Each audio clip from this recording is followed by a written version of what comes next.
TV7 Israel News is made possible thanks to your generous donations.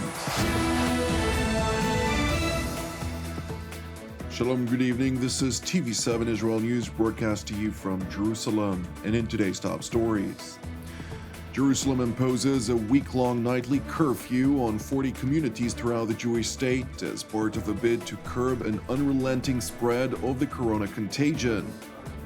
Kosovo President Hasim Thaci stresses that his country's decision to normalize relations with Israel would not harm its relations with Turkey after the latter voiced its disappointment over its move. Tensions between Turkey and Greece are evidently on the rise in the eastern Mediterranean. Israel's so-called Corona Cabinet, which is tasked with efforts to contain the spread of the contagion, announced a decision this morning to enact nightly curfews on 40 cities, towns, communities, and neighborhoods that have been labeled as hotspots for the disease.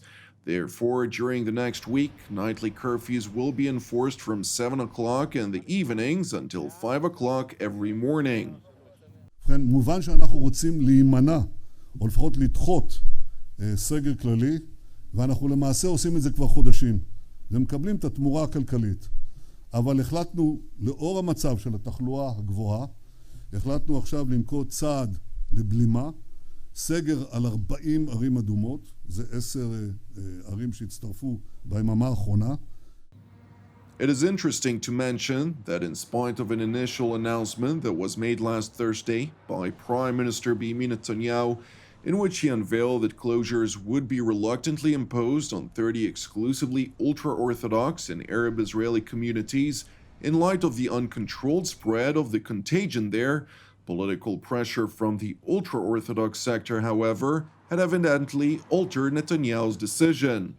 Instead of imposing a closure on those communities, which include the cities of Nazareth, Bnei Brak, and several neighborhoods of Jerusalem, among others, the Corona Cabinet announced that a curfew would suffice in defiance of the Israeli Health Ministry's position, which insisted that a full closure is imperative in light of the alarming spike in morbidity within those communities and their surrounding areas in recent days.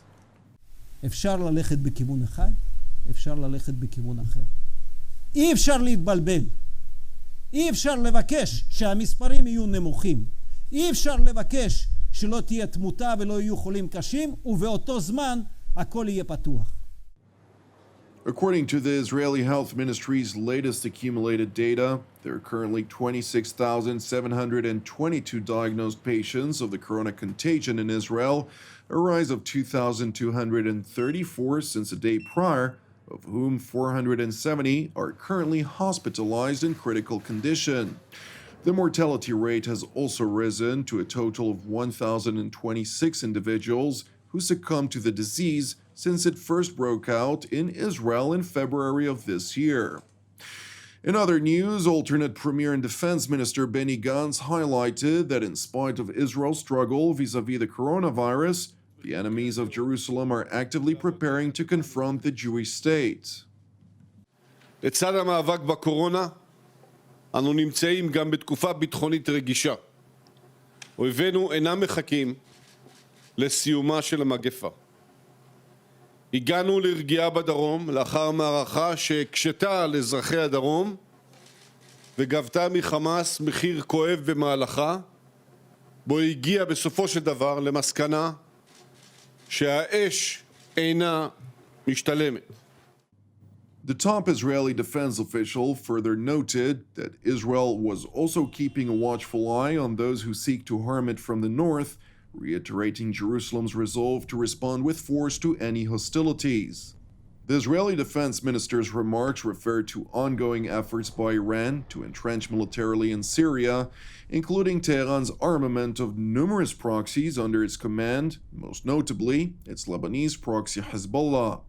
And while the leader of the Islamist Hamas organization, Ismail Haniyeh, pledges to persist with efforts to confront the state of Israel during his ongoing visit to Lebanon this week, residents of the Hamas-controlled Gaza Strip are voicing relief over the ceasefire arrangement that was reached with Jerusalem. after Hamas ceased its terror-related activities toward the southern communities of Israel. Jerusalem consequently expanded the fishing zone off Gaza's Mediterranean enclave to 50 nautical miles. طبعا الواحد يعني شعوره الواحد ارتاحت نفسيته يعني تأمل انه يصير يعني في رزق له مش زي ما كان يعني ممنوع واقف عن شغله وعن اكله وعن شربه يعني الواحد تأمل في وجه الله انه يعني البحر انفتح يترزق من هيك شغله. Separately, Israel also resumed delivery of fuel through its commercial Kerem Shalom crossing into Gaza, an essential commodity for the impoverished territory, which only enjoys several hours of electricity each and every day.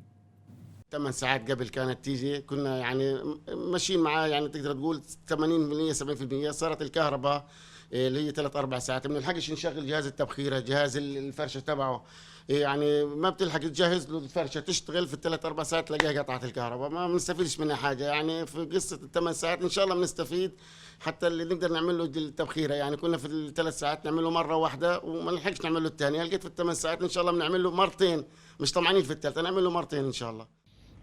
It is important to reiterate a statement by the Israeli military's coordinator of government activities in the territories, which emphasized that the resumption of civilian policy toward the Gaza Strip is subject to continuation of the calm and the security stability, while further asserting that if Hamas, which is accountable for all actions that are taken in the Gaza Strip, fails to stand by its obligations, Israel will act accordingly. Turning now to Kosovo, where President Hasim Thaci stressed that his country's decision to normalize relations with Israel would not harm its relations with Turkey. Edhe shqetësimi që kemi marrë edhe nga Liga Arabe, por edhe nga presidenti Erdogan se përket njohjes së ndërsjellë Izrael-Kosovë, unë jam në kontakt me presidentin Erdogan, kam diskutuar në telefon dhe kjo njohje Kosovë-Izrael nuk do ta cenoj në asnjë rrethon partneritetin strategjik dhe miqësor e vëllazëror me Turqinë, kështu që tani do të kemi aleatë edhe më të mëdhej edhe më të fuqishëm në rrafshin e fuqizimit global të shtetit të Kosovës. The remarks by the Kosovo president came after Ankara voiced its disappointment over the move by Pristina, while further urging it to refrain from opening its embassy in Jerusalem. In contrast, however, Israeli Prime Minister Benjamin Netanyahu warmly welcomed the decision to normalize relations and congratulated separately both Kosovo and Serbia for agreeing to open their respective embassies in the Israeli capital, Jerusalem. אני מברך על ההסכם עם קוסובו, שתהיה המדינה המוסלמית הראשונה שתפתח שגרירות בירושלים. סרביה תהיה המדינה האירופית הראשונה שתפתח שגרירות בירושלים. בהמשך לפריצת הדרך ההיסטורית עם איחוד האמירויות, אנחנו בעידן חדש של נורמליזציה ושלום, שלום שנובע מעוצמתה של ישראל. Turning to the Turkish capital, where President Recep Tayyip Erdogan ratcheted up his rhetoric toward Greece and its allies amid growing tensions over energy resources in the eastern Mediterranean. Her fırsatta anlaşmazlıkları görüşmeyle, konuşmayla, müzakereyle, uzlaşmayla çözmeden yana olduğumuzu söylüyoruz. Bizimle masaya oturmak yerine kırık dökük askeri güçleriyle efelenenlere tarihi bir kenara bırakıyorum. En azından son 4 yıldaki diplomasi çalışmalarımızı ve askeri harekatlarımızı iyi incelemelerini tavsiye ediyorum. The Turkish leader further stressed that he hopes the collateral damage from a potential Turkish attack would not constitute a heavy toll of civilian life and property. Kendi vatandaşlarının güvenliğini ve refahını tehlikeye atma pahasına Türkiye'nin karşısına dikilenler için o kadar açık söylüyorum, anı geldiğinde korkarım ki bedelini ağır ödemezler. Erdogan's remarks come after a meeting he held with the president of Libya's Tripoli-based Government of National Accord, whose survival is vital for Turkish-Libyan bilateral maritime agreement to have any legal grounds. Therefore, according to the United Nations, a military buildup, including weapons shipments to opposing forces in Libya, is incessantly rising. Some 70 resupply flights landed in eastern airports in support of the LAAF, while 30 resupply flights were dispatched to airports in western Libya in support of the GNA. It is important to mention that a European maritime operation dubbed Irini, which is tasked with enforcing an arms embargo in Libya under UN Security Council Resolution 1970, is struggling to prevent the unrelenting weapon smuggling into the war-stricken country. Confessing, however, to Irini's evident failure to do so, EU Foreign Policy Chief Josep Borrell told his Egyptian counterpart Samih Shoukry that the unrelenting arms flow will inevitably escalate the conflict.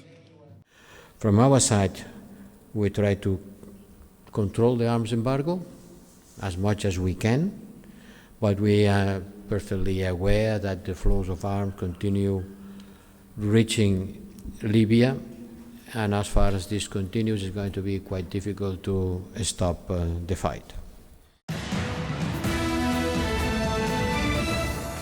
Thank you for watching us. You can also watch our productions via our website at www.tv7israelnews.com, where we also publish additional content, including reports related to the Peace of Jerusalem.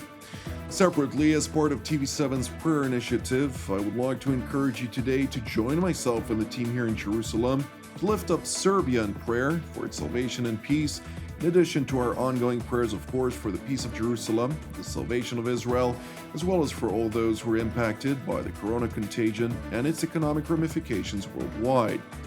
I'm Jonathan Hassan, wishing you an Erev Tov Umevorach, and we will see you again tomorrow at the same time.